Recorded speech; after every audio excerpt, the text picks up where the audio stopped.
Tarixi 7-sinf 41-mavzu. Aniq fanlarning rivojlanishi. Ilm-fan markazlari.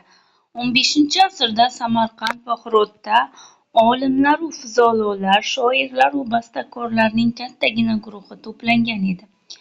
Ilm-fan va san'atning taraqqiyotida, zamonasining madaniy muhitida tarbiyalanib, yoshligidayoq mashhur olim sifatida shuhrat qozongan Ulug'bekning hissasi nihoyatda buyukdir.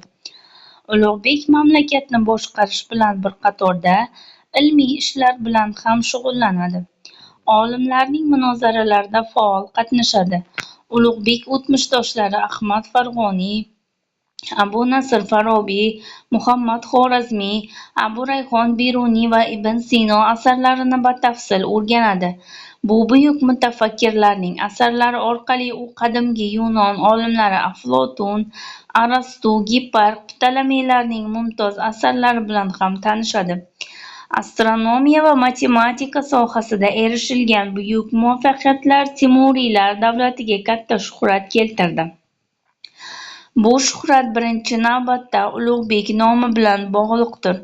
Ulug'bek rasadxonasi Samarqandda o'z atrofida to'plagan taniqli olimlarning bevosita ishtiroki va yordamida Mirzo Ulug'bek 1424-1429-yillarda shahar yaqinidagi Obirahmat anhori bo'yida rasadxona qurdirdi.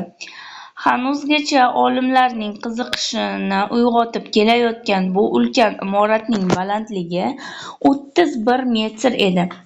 G'iyosiddin Jamshid boshchiligida rasadxonaning asosiy o'lchov asbob-uskunasi ulkan sekstant o'rnatilgan.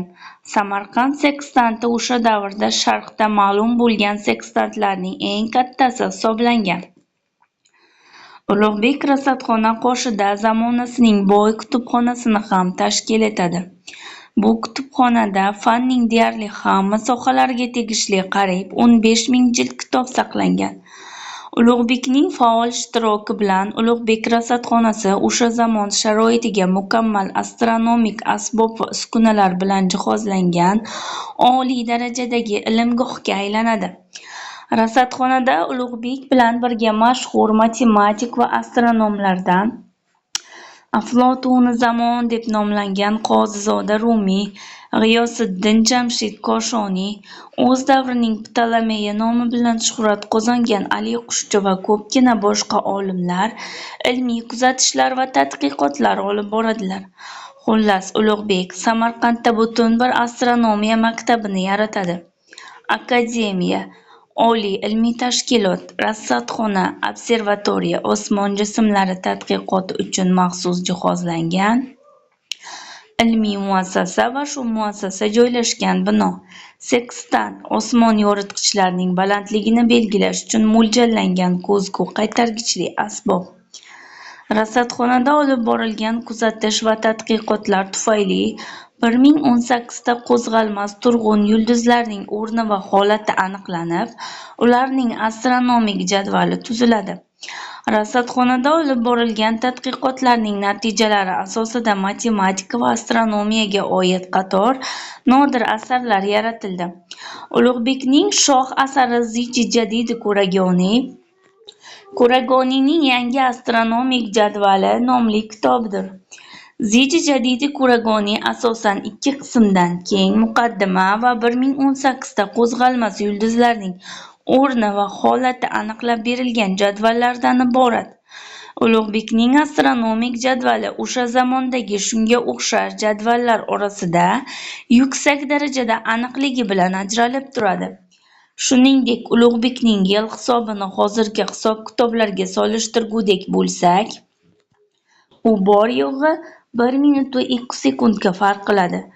Bu 15-asr uchun g'oyat yuksak aniqlik bo'lib, hozirgi zamon o'lchovlariga juda yaqindir. Ulug'bek tarixi Arba ulus, 4 ulus tarixi nomli tarixiy asar hamda musiqa ilmiga bag'ishlangan 5 ta risola ham yozgan. Ulug'bekning astronomiya maktabi o'z davrining o'ziga xos akademiyasi edi.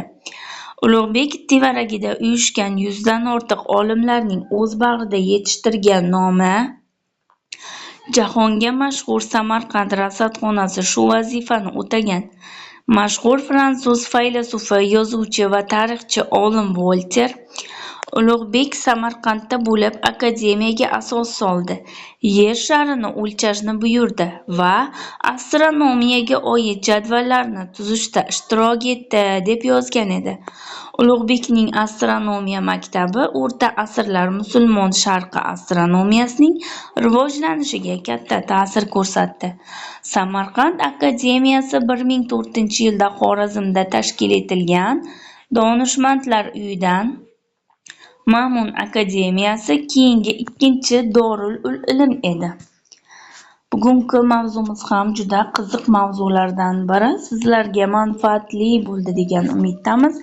Bizni kuzatishda davom eting, like bosib obuna bo'lishni unutmang.